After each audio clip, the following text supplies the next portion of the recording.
Në ambientet e Arqipeshqisë Metropolitane Shkodër-Pult u prezantua zyrtarisht kalendari aktiviteteve në kuadër të 130 vjetorit të shpalljes së nënës së Këshillit të Mirë Pajtore Shqipërisë. Viti jubilar 2026-2027 pritet ta kthejë Shkodrën në një qendër të rëndësishme pelegrinazhi, duke mbledhur besimtar nga e gjithë Shqipëria dhe më gjerë.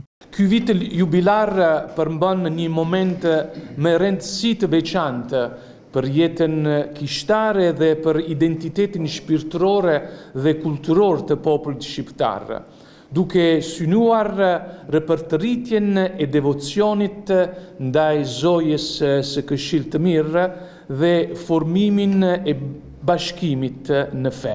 Për Kishën Katolike, por edhe për vendin, kjo ngjarje ka rëndësi të veçantë shpirtërore dhe historike. Aktivitetet nisin zyrtarisht me 25 prill, ndërsa programi përfshin një sër aktivitetesh kulturore, akademike dhe shpirtërore. Fillimi, inaugurimi është prania e kardinalit, i cili do të vijë nga Roma, enkas për të hapur vitin jubilar. Është kardinali i Santa Maria Maggiores, një prej 4 bazilikave papnore që është në Rom. Do të vinë me 25 prill para dite, mas dite do t'jetë në Kishën e Zojës për të inauguru edhe ekspozitën që do përgatitet enkas për këtë aktivitet. Mrapa me 26 është kremtimi ose hapja e vitit jubilar. Një gjatë tjetër e veçantë që meriton për të theksu është edhe konferenca shkencore që komisioni ka përgatit. Ne do kemi konferencën shkencore me datën 23 maj, konferencë shkencore ndërkombëtare. Në këtë konferencë qëllimi është kanë për të hedhur më shumë dritë mbi historinë e Zojës së Këshillit të Mirë, por edhe mbi historinë e popullit shqiptar, sidomos të pjesës së krishterë.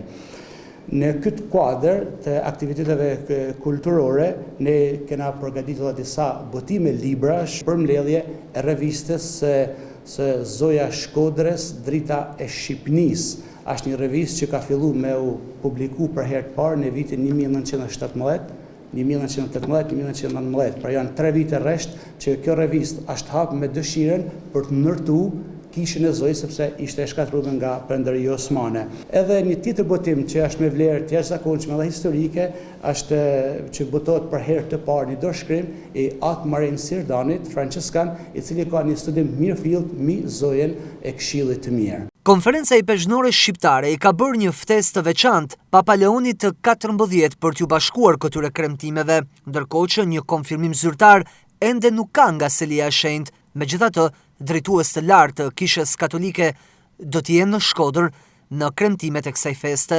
Ftesa për Papa Leonin e 14 është dërguar nga Konferenca e Pezhnore e Shqipërisë, e cila duhet të thonë akoma nuk kemi një përgjigje as pozitive as negative. Nga ana tjetër, sigurisht kardinali Makrikas është niveli më i lartë pas papës, i cili do të vizitojë vendin tonë. Bëhet fjalë për kardinalin e një prej 4 bazilikave kryesore të Kishës Katolike, që është në Rom dhe një prej bashkëpunëtorëve kryesor të atit shajt në zhvillimin e misterit të tij Petrin. Nuk do të harrojmë se ai është rektor në bazilikën ku Papa Francesku vazhdimisht vizitonte para dhe pas çdo udhëtimi apostolik. Të pranishme në këtë jubilem do të jenë edhe tjera konferenca i pezhnore, po ashtu një prani të madhe do të ketë edhe diaspora shqiptare, duke filluar nga Evropa, Shtetet e Bashkuara të Amerikës dhe në të gjitha vendet ku janë shqiptarë të cilët flasin gjuhën shqipe dhe trashëgojnë fenë katolike të këtij vendi. Për herë të parë ndoshta do të kemi një aktivitet që do të përfshijë në nivel lokal gjithçka që përfshin Kisha në nivel universal.